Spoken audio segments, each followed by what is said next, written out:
I spent the past 5 years creating the Victorian fashions worn by the March girls in Little Women. I'm Tiffany with Stitchin Addiction, helping you step out of the pages of your favorite book in high-quality historical fashion. From the very first time I read Little Women as a 12-year-old girl, I've been inspired by Louisa May Alcott's most famous work. The strength of her characters, especially Jo, provided crucial encouragement for me in my formative years. I've been a seamstress since I was 9 years old, so it was only natural that I would express my admiration for my favorite literary work through the art of needle, thread, and fabric. I had always dreamed of making dresses from Little Women, so about 5 years ago, I decided to make my lifelong dream a reality. I began analyzing the dresses and garments described by Alcott in the book and made a very long list of all the dresses I wanted to create. After many hours of research, design, and sewing, I created a collection of mid-Victorian fashion based on Alcott's descriptions and original surviving garments of the period. My 12-year-old self would be so proud of this work and unbelievably excited to share the Little Women collection with you today. Each of these garments can be made to measure in the fabric of your choice so that you too can live out your literary dreams. Let's flip through the pages of our favorite book together as we view this historical fashion collection. "What in the world are you going to do now, Jo?" asked Meg one snowy afternoon as her sister came tramping through the hall in rubber boots, old sack and hood, with a broom in one hand and a shovel in the other. "Going out for exercise," answered Jo, with a mischievous twinkle in her eyes. "Can't keep still all day, and not being a pussycat, I don't like to doze by the fire. I like adventures, and I'm going to find some." Meg went back to toast her feet and read Ivanhoe, and Jo began to dig paths with great energy. The snow was light, and with her broom she soon swept a path all round the garden for Beth to walk in when the sun came out and the invalid dolls needed air. Mrs. March glanced at Meg, who was looking very pretty in her gingham morning gown, with the little curls blowing about her forehead, and very womanly, as she sat sewing at her little work table full of tidy white rolls, so unconscious of the thoughts in her mother's mind as she sewed and sung, while her fingers flew and her thoughts were busied with girlish fancies, as innocent and fresh as the pansies in her belt, that Mrs. March smiled and was satisfied. "Glad to find you so merry, my girls," said a cheery voice at the door, and actors and audience turned to welcome a tall, motherly lady with a "can I help you" look about her, which was truly delightful. She was not elegantly dressed, but a noble-looking woman, and the girls thought the gray cloak and unfashionable bonnet covered the most splendid mother in the world. "Well, dearies, how have you got on today?" While making these maternal inquiries, Mrs. March got her wet things off, her warm slippers on, and sitting down in the easy chair, drew Amy to her lap, preparing to enjoy the happiest hour of her busy day. "I'll ask Laurie to go skating. He is always kind and jolly, and will put me to rights, I know," said Jo to herself, and off she went. Amy heard the clash of skates, and looked out with an impatient exclamation. "There! She promised I should go next time, for this is the last ice we shall have. But it's no use to ask such a crosspatch to take me." "Don't say that. You were very naughty. But I think she might do it now, and I guess she will if you will try her at the right minute," said Meg. "Go after them.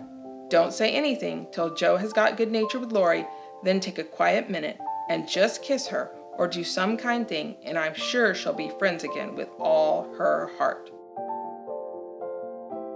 Beth was too bashful to go to school. It had been tried, but she suffered so much that it was given up, and she did her lessons at home with her father. She was a housewifely little creature and helped Hannah keep home neat and comfortable for the workers, never thinking of any reward but to be loved. Long, quiet days she spent, not lonely nor idle, for her little world was peopled with imaginary friends, and she was by nature a busy bee. There were 6 dolls to be taken up and dressed every morning, for Beth was a child still and loved her pets as well as ever. Amy was in a fair way to be spoilt, for everyone petted her, and her small vanities and selfishnesses were growing nicely. One thing, however, rather quenched the vanities. She had to wear her cousin's clothes. Now Florence's mama hadn't a particle of taste, and Amy suffered deeply at having to wear a red instead of a blue bonnet, unbecoming gowns, and fussy aprons that did not fit.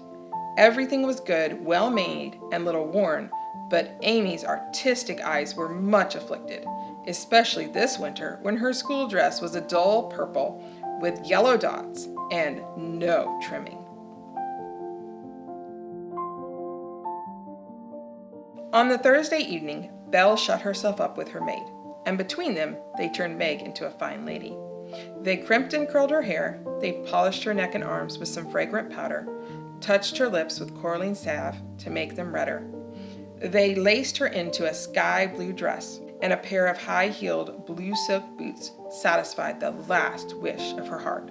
And Miss Belle surveyed her with the satisfaction of a little girl with a newly dressed doll. Joe proceeded to open the other letter. In a big, dashing hand, Laurie wrote, "Dear Joe, what ho! Some English girls and boys are coming to see me tomorrow, and I want to have a jolly time. If it's fine, I'm going to pitch my tent in Longmeadow and row up the whole crew to lunch and croquet. I'm so glad my French print is clean. It's just the thing and so becoming," observed Meg complacently. "Have you anything decent, Joe?" "Scarlet and gray boating suit, good enough for me. I shall row and tramp about, so I don't want any starch to think of." Joe came walking in with a very queer expression of countenance, for there was a mixture of fun and fear, satisfaction and regret in it, which puzzled the family as much as did the roll of bills she laid before her mother, saying with a little choke in her voice, "That's my contribution toward making Father comfortable and bringing him home." As she spoke, Joe took off her bonnet, and a general outcry arose, for all her abundant hair was cut short. "Your hair! Your beautiful hair! Oh, Joe, how could you? Your one beauty! My dear girl, there was no need of this. She doesn't look like my Joe anymore, but I love her dearly for it." In the autumn, new trials and experiences came to Meg. Sally Moffat renewed her friendship, was always running out for a dish of gossip at the little house, or inviting that poor dear to come in and spend the day at the big house. It was pleasant, for in dull weather Meg often felt lonely. All were busy at home, John absent till night, and nothing to do but sew or read or potter about. So naturally it fell out that Meg got into the way of gadding and gossiping with her friend. Seeing Sally's pretty things made her long for such, and pity herself because she had not got them. At that minute, Joe was particularly absorbed in dressmaking, for she was mantua maker general to the family, and took especial credit to herself because she could use a needle as well as a pen. It was very provoking to be arrested in the act of a first trying on, and ordered out to make calls in her best array on a warm July day. Miss Chester's fare was so very elegant and select that it was considered a great honor by the young ladies of the neighborhood to be invited to take a table, and everyone was very much interested in the matter. Amy's talent and taste were duly complimented by the offer of the art table, and she exerted herself to prepare and secure appropriate and valuable contributions to it. But Jo had made up her mind, and after pondering over a project for some days, she confided it to her mother. "You asked me the other day what my wishes were. I'll tell you one of them, Marmee," she began, as they sat alone together. "I want to go away somewhere this winter for a change." "Why, Jo?" And her mother looked up quickly, as if the words suggested a double meaning. With her eyes on her work, Jo answered soberly, "I want something new. I feel restless and anxious to be seeing, doing, and learning more than I am. So as I can be spared this winter, I'd like to hop a little way and try my wings." Nothing has happened to write about except a call on Miss Norton, who has a room full of lovely things and who was very charming, for she showed me all her treasures and asked me if I would sometimes go with her to lectures and concerts as her escort if I enjoyed them. She put it as a favor, but I'm sure Mrs. Kirk has told her about us and she does it out of kindness to me. I'm as proud as Lucifer, but such favors from such people don't burden me, and I accept it gratefully. When Jo came home that spring, she had been struck with the change in Beth. No one spoke of it or seemed aware of it, for it had come too gradually to startle those who saw her daily, but to eyes sharpened by absence it was very plain, and a heavy weight fell on Jo's heart as she saw her sister's face. Another little visit to the seashore would suit her better, and as Grandma could not be prevailed upon to leave the babies, Jo took Beth down to the quiet place, where she could live much in the open air and let the fresh sea breezes blow a little color into her pale cheeks. It was not a fashionable place, but even among the pleasant people there, the girls made few friends, preferring to live for one another.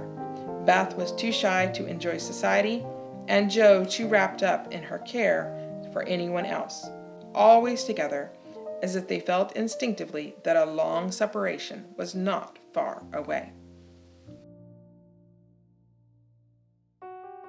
It must be recorded of Amy that she deliberately prinked that night. Amy knew her good points and made the most of them with the taste and skill which is a fortune to a poor and pretty woman. Tarlatan and tulle were cheap at Nice, so she enveloped herself in them on such occasions, and following the sensible English fashion of simple dress for young girls, got up charming little toilettes with fresh flowers, a few trinkets, and all manner of dainty devices.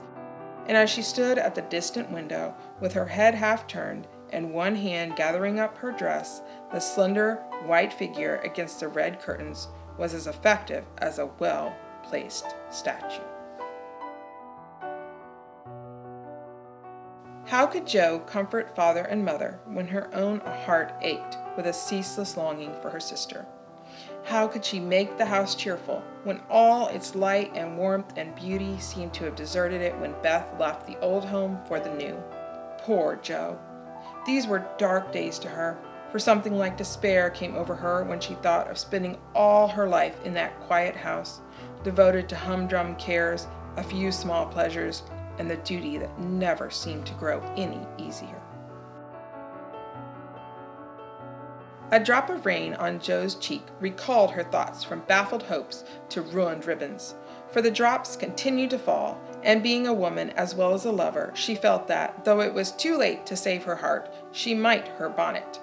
Now she remembered the little umbrella which she had forgotten to take in her hurry to be off, but regret was unavailing, and nothing could be done but borrow one or submit to a drenching. Somewhat daunted, Jo righted herself, spread her handkerchief over the devoted ribbons, and putting temptation behind her, hurried on, with increasing dampness about the ankles and much clashing of umbrellas overhead. The fact that a somewhat dilapidated blue one remained stationary above the unprotected bonnet attracted her attention, and looking up, she saw Mr. Bear looking down. Bringing each sister from Little Women to life through my art has been a dream come true. As fans, we each have our favorite sister, and mine has always been Jo. I made a special video series highlighting her wardrobe called Becoming Jo March, and you can watch it here. If you love Little Women, please share this video with a fellow fan. Happy holidays!